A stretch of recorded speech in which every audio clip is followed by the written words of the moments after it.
Toyota, the history of the company, what you didn't know. I don't know anything. By Tripolo once, or Unz maybe? Well, it's time to tell you about the main hero of the Japanese automotive industry. About the one who occupied and still occupies the first places in various top lists of Japanese automakers. Moreover, in 2008, this company became the largest car manufacturer in the world for the first time, overtaking the monster General Motors. In the world. Brand slogans have long been entrenched among car brands. Honda, manage reality. Nissan, exceeding expectation. Ford, feel the difference. Kia, the art of surprise. Mitsubishi, changes for the better. But there is one advertising slogan of a Japanese car company which tells as accurately as possible about how it all started and what motivated the creators. Toyota, manage the dream. Without exaggeration, a dream. After all, this story began with a dream, an incredible story. Many people call Toyota a miracle of the 20th century, but there's not any miracle here. I guess fair enough. What I meant by cringe is like when massive, like, you know, billions, trillions dollar corporation have like this kind of taglines for their products, that taglines that try to be very, you know, friendly to the people, but are so at the same time like separated from reality, you know. There is plenty of perseverance, character, and will to achieve goals. So let's get to know the company that produces some of the most reliable cars on the planet. The Toyota Company, or rather Toyota Motor Corporation, the main member of the modern corporation Toyota Group. It is not surprising if this story can seriously motivate some of you in your endeavor. Don't know if I've ever maybe been due to this motivation, a miracle of the 22nd century will maybe a be truck. won. Please find us when this happens and thank us. At the very least, send a postcard. Now, let's move on to the story itself. Toyota.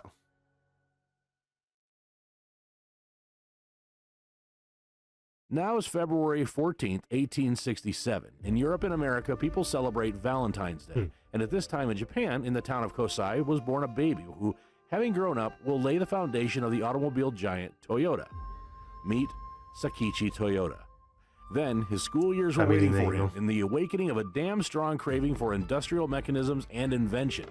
This guy did not miss a single industrial exhibition, was interested in modern technologies, and had also read European literature, which also had a positive effect on it. Here, by the way, is another plus of the deblocking of Japan in the second half of the 19th century. Books. Books from other countries with various success stories, philosophy, and other manifestations of civilization.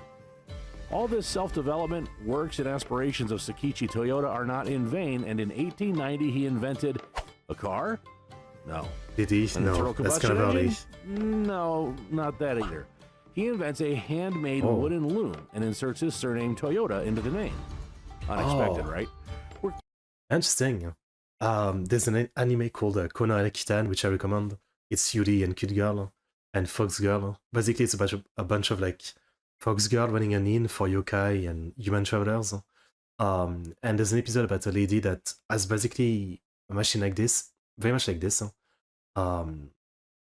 Like you basically like, I don't know, sew stuff together. With one of your foot, you like push the machine, and it's a really cool contraption. Yeah, it looks like that. Wooden loom and inserts his surname Toyota into the name. Unexpected, right? We're kind of talking about cars here, and here's a loom. Yes, but this only makes the story better and more interesting. Now, I have to say, Sakichi Toyota's father was a carpenter. And if strict Japanese traditions were still strictly observed, Sakichi would have followed in his father's footsteps. But the traditions were no longer as strict as before, and fortunately for everyone, especially for motorists, Sakichi rushed into the field of invention, even if it was still in the sphere of the weaving industry. Sakichi Toyota saw that he was good at designing, realized this in practice, and began to develop his talent by giving the land of the rising sun novelty after novelty. You can't get far with a manual drive, Sakichi Toyota thought, and in 1896 he invented an electric-powered loom. Of course. Many employees of weaving factories probably thanked him for this. In 1906, a Japanese genius invented a circular loom. It was more practical and convenient in comparison with the classical type of machines. Well, for dessert, in 1924, Sakichi Toyota brought to the world an absolutely top automatic loom, Toyota Type G. Here, the workers of the So he could have really been like the loom god, but then he decided to make cars. Weaving factories were not so happy. It was the first machine in the world that was not just automatic, but could also do the work without stopping. Yeah. To change the shuttle with thread to a new one, it didn't even need to be stopped. Work in non-stop mode with minimal human involvement, what could be better for business? Realizing that he had invented a breakthrough gizmo, Sakichi realized that it was time to open his own company for the production of machine tools. And so, in 1926, he registered Toyota Automatic Loom Works. And by the way, he already had a business. At the very end of the 19th century, he jointly owned the Atsukawa textile factory with his partners, on which, of course, worked his machines. And Toyota is really good, even terrorists bought many Toyotas, okay? Is that really like a mark of a car being good? I don't think terrorists care that much if the car is good or not. Modern horse with modified nomadic tactic. And it was an ideal situation. He invented the machine, immediately tested it on his own production, identified shortcomings, modified it, and eventually got excellent equipment. And so Toyota Automatic Loom Works began to seriously engage in the production and trade of weaving equipment of its own design. The success of Sakichi Toyota in the automation of weaving production had reached the distant UK. The guys were seriously interested in a patent for an automatic loom born in the country of samurai. As a result, in 1929, Platt Brothers and Company bought the patent from Sakichi Toyota. They gave him £100,000, but they did not regret it once, as they achieved excellent performance indicators thanks to his machine. It's not that much. One person could operate 30 machines. And another very important detail, the number of defects was reduced since the machines were equipped with a system that, when the thread broke, immediately stopped the whole process. As a result, Sakichi Toyota got hold of a tidy sum with which it was possible to start something even more serious. Money. From this moment, the company's path in the automotive industry will begin. It's really kind of like ironic, maybe is the term for it. Huh? Like the guy is obviously a genius, and he probably put an insane amount of hard work into basically creating a machine that takes away people's work. You know what I mean? Like, it's kind of ironic, yeah? Yeah. Unfortunately, no one is eternal, and in 1930, Sakichi Toyota left this world. All the business of the company passed to his son, Kichiro Toyota. There are many legends and versions of how and why Kichiro decided to engage in the automotive industry. Oh, so that's the guy that went into the one that we'll okay. stick to is that it was his father's last wish. Before his death, he allegedly told his son that this was his dream, which he had to realize. And whether this is true or fiction will remain a mystery, but Kichiro Toyota invested the money earned for the patent on the machine to open a new division that was supposed to develop and invent its own cars. This is an indisputable fact. And 5 years later, in 1935, the first models were built, the Model G1 truck and the Model A1 passenger car. Once again, we see how boring the pioneers of the automotive industry call their offspring, and not only the Japanese. After all, it could have been called the Samurai or Tsunami or something else. So now there were only Model A, Model T, and similar names around. But let's not criticize. After all, the main thing is the content. Sure. So, Kichiro Toyota has a Model A1, which It's in a fact sleek was car, the first yeah. prototype. Looks pretty nice. In 1936, it was slightly modified and began production of a serial car, Model AA, with a 6-cylinder engine and capacity of more than 60 horsepower. Later, the Model AB was added. It had a convertible body. As we already know very well, at first, the Japanese copied a lot of things from Western cars. Model AA was no exception. On the contrary, it was the embodiment of creative copying of Ford, Chrysler, and Chevrolet developments. But you also need to be able to copy. Yeah, Toyota sure. Automatic Loom Works did it well. The car came out very high quality, but unfortunately, not cheap. It was the high cost that did not allow them to be sold in large quantities, and a little more than 1,400 vehicles were produced, which, in general, is a good start.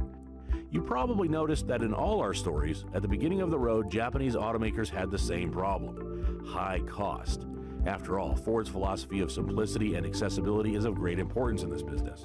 Moving on. Time to talk about that legendary logo. At first, it was something like a diamond with the family name of the founders inside. Then, for reasons of a more pleasant pronunciation, the letter D was changed to the letter T, and we received the well-known trademark Toyota. Some sources say that in addition to pleasant pronunciation, there was another bonus in favor of the letter T. To write the word Toyota in Japanese, you had to make 8 movements, and 8 is a lucky number. Actually, the Japanese are fans of symbols. I would believe that. This change occurred in Symbolism is very 1937 important. when the automotive division of Toyota Automatic Loom Works Company became an independent Toyota. That's why we say, like, you know, like, call me a weeb all you want, but sometimes I'm jealous of not only Japanese, but language where, like, a name has, like, can have so much meaning, right? Like, you can still have meaning to a name in French, right? In a sense of like, your parent decided to give you this name for this reason or this reason. But, in language like Japanese, like the number of like stroke, the actual kanji being used can have like different meanings. So like there's so much thoughts that can go into to giving something and someone a name, which I found really awesome. And I'm kind of jealous of sometimes. Toyota Motor Company. Well, the modern emblem in the form of several intersecting ovals appeared as a result of an open competition for the best offer among 20,000 participants. And as a result, cars with this sign are rolling around the world. There are also a lot of legends going around here. What does it mean, after all? We like the one that says that the intersecting figures are a reference to the thread inserted into the eye of a needle. That is referring us to Sakichi Toyota and the origins of the company. That would be cool, still yeah. engaged only in weaving and looms. Beautiful and symbolic. There is another interesting tradition that has moved from the textile production of Toyota automatic loom works to car assembly work. If one of the workers discovered a problem during the assembly process, all production was stopped and the defect was eliminated in all directions in order to reduce the risk of defective products. That's where the origins of the legendary reliability of Toyota cars may lie. Okay. It seems that the story with the lucky Dark number time 8 for gave a Japan. result. And Must into Toyota the Motor military. Company in 1937 received an order from the government for Indeed. 3,000 trucks. Guaranteed profit allowed them to invest in their own research and development. It was time to stop copying other people's technologies. And with the funds from this order, a separate automobile plant was built in the city of Kuromo. This plant would become the heart of the city, and indeed the city itself would become the Japanese Detroit, and later renamed the city of Toyota altogether. Toyota Motor. There's no way there's a Japanese Detroit, or like it probably means something else. The only thing I know about Detroit is like it's a meme as like, like send him to Detroit. That meme of it's such a terrible place that you don't want to go. The company is beginning to implement a full cycle production strategy. In simple terms, the company bought or opened enterprises for the production of components, aggregates, and everything needed to assemble cars. As a result, they were no longer threatened by supply failures and disruption of production or its stoppage. Everything was in their hands. Well, as we learned earlier, when the Japanese government orders a lot of heavy trucks, it seems clear what that smells like. Wow. Difficult for humanity. 1940s were approaching. To be honest, like Japan was already at war at that point. I've been watching the World War II series by Indian Idol recently, and yeah, Japan was already at war with China from 38, 39. Like they were already doing it. So yeah, which actually at first it was the military doing it on its own. Like the government didn't actually want it. The military just wanted the war, so they started it. Then eventually the government backs it. But yeah, I guess that would mean Toyota gets a lot of business. Fair enough. By the beginning of World War II, Toyota Motor Company had almost completely switched to the production of trucks only. Of course, for the needs of the Japanese Army. If we compare the participation of Toyota in the technical support of the Army with Mitsubishi, of course, the roles of Toyota are a little more modest and the achievements not so loud. Undoubtedly, Toyota Motor Company was an important component of Japan's military machine, but it all came down mainly to the production of trucks and lightly armored vehicles. Although there is information about the participation of Toyota in the creation of four-wheel drive amphibious vehicles of the Suki type for the Japanese armed forces, Japan had big problems with raw materials for production, and cars for the Army were as simple as possible. They even installed just one headlight to save money. In total, the company produced more than 40,000 units of various automotive equipment for the Army during the war period. In the last years of the war, the company tried to work on lighter four-wheel drive SUVs based on the same Model AA. From these attempts appeared a dozen all-wheel drive experimental AK-10 pickups. And Toyota Motor Company supplied a large number of engines for other factories for the production of military equipment. Well, the textile industry Toyota took an active part in providing the Army with uniforms. All factories, without exception, were put to work.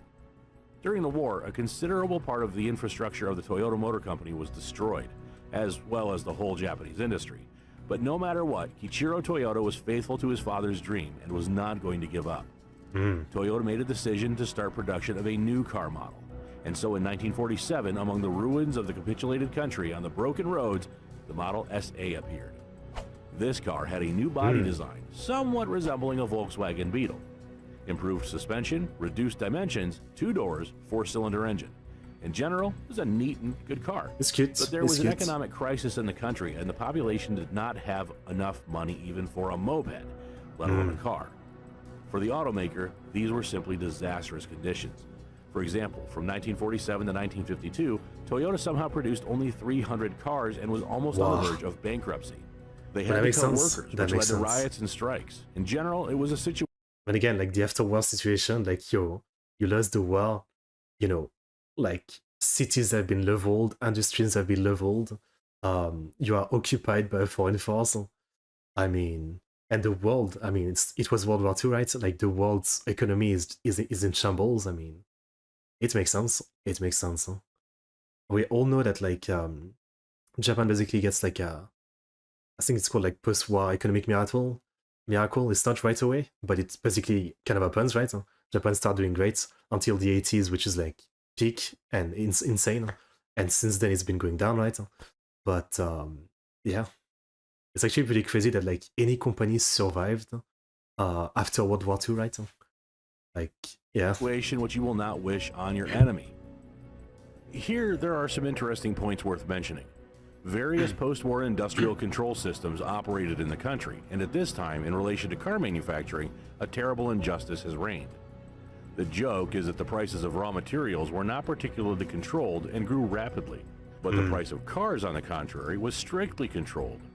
Imagine, you had to spend more and more resources on the production of one car, and you could not raise the price for a vehicle with all your desire.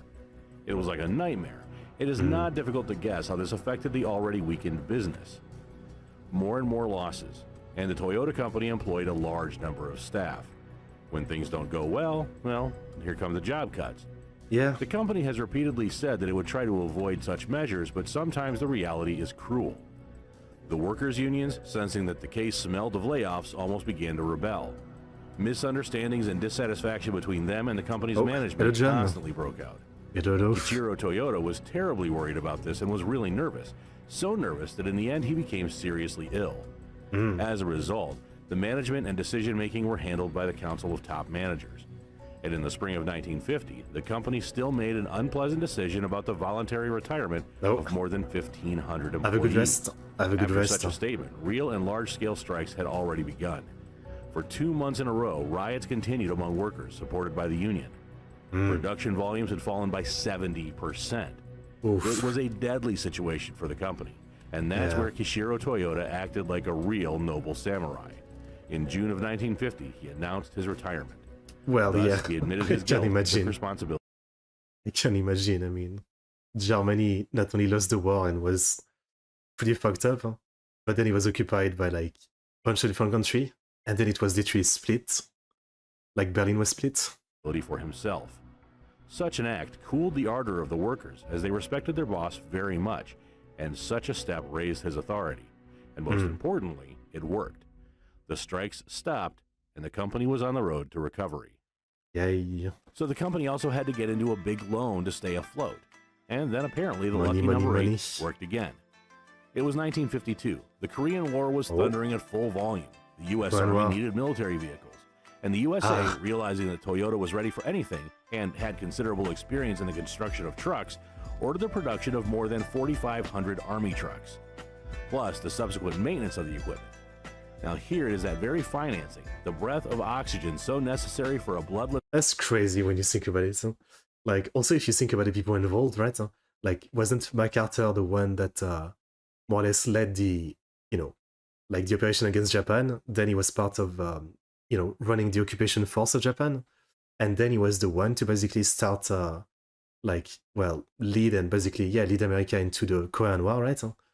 And so, throughout all this, they defeat Japan.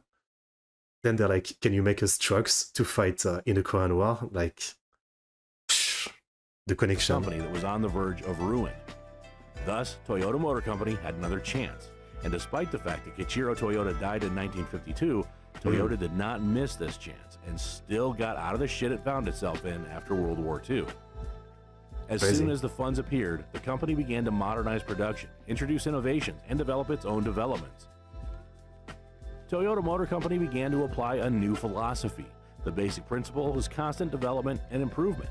The company had introduced a system for collecting ideas. The bottom line is that absolutely any employee could introduce the idea of improving any process. And if the idea was good and implemented, the employee received a bonus. Toyota Motor Company, however, had effective managers. In the late 1950s and early 1960s, the affairs of the Toyota Motor Company began to improve. The country was gradually recovering, and with it the motor transport market. But the pace was slow. It was necessary to enter the markets of countries in which the car had long been commonplace. But the fame of the plagiarist was fixed for Toyota very firmly. Everyone believed that they would not be able to release their car. The company needed a breakthrough that would allow it to sell cars to foreigners. And the breakthrough happened. Toyota had received another state order for the production of cars for taxis, for official needs, and even for the police. The result of working on this order was one of the longest-lived models of the company, Toyota Crown. It was a completely Japanese development. Not a single bolt was borrowed from European and American models. Everything was its own. In parallel, work was underway on the creation of an all-wheel drive civilian SUV. This is more like legendary Toyota Land stuff I would Cruiser expect, yeah. The company confidently expanded its model range. In 1957, Toyota entered the U.S. market, exporting Toyota Land Cruiser and Toyota Crown there. And in 1959, the company opened its first factory in another country, in Brazil. And although at first there was no dizzying success in exports during the oil crisis, when voracious American cars with insane engine volumes would give way to subcompacts, the time would come for Toyota. By the way, we'll definitely tell you about the oil crisis and its consequences for the big American three automakers. There were actually a lot of interesting things going on there. But back to Toyota. A wonderful period was beginning for the company. The growth rate was amazing. In 1955, the company produced just over 8,000 cars a year, and by 1965, they were already producing 600,000 cars a year. Damn. Soon, the mark of 1 million cars produced was passed, and at the end of the 1960s, the Toyota Corolla was recognized as the best-selling car in the world. And they would record this achievement in the Guinness Book of Records. A sports car, the Toyota 2000 GT, would also appear in the model range. Later, the world would see the Toyota Camry, which is still being produced, as well as the Toyota Corolla. And it looks like they'll be producing them for a hell of a long time. I've seen some like modern cars under the Lexus brand would open. Work would begin on development of a hybrid drive implemented in the Toyota Prius. It sounds incredible, but the company that was engaged in the production of looms is now one of the largest automakers in the world. It works on hydrogen-fueled cars, develops electric vehicles, has a robotics direction, its own bank, and much more. A miracle? No. It's just a manifestation of human capabilities and engineering, multiplied by perseverance and unwillingness to give up on the way to a dream. Well, is it fair if we call the story of Toyota a unique success story? Undoubtedly. Using the example of another brilliant Japanese management, we have seen what it really means to manage a dream. Stay with us, and we promise to continue to acquaint you with interesting historical facts. I like the facts. Okay, very, very interesting video. I guess in my head, yeah, I guess I've seen a lot of Toyota probably. I just don't pay attention to logo that much. And I tend to think in my head, like I've seen mostly maybe trucks or pickups, yeah. Pickup trucks or, you know, off-terrain trucks. That's probably what I've seen the most from Toyota, yeah. I guess so. Toyota for making the GZX 100 dream car that can't be bought in the Philippines. That's fucked up. Why can it not be bought? Like, is it too powerful or something? Oh yeah, that's pretty cool. That's pretty cool. Meow? What? That is a pretty cool car, definitely. Okay, very interesting video. I like learning about the history of stuff like that. They can mount heavy guns on the car and use them to shoot tank down. I mean, fair enough. Again, yeah, fair enough. I guess. It's just such a random reason, but I guess so. It was really informative.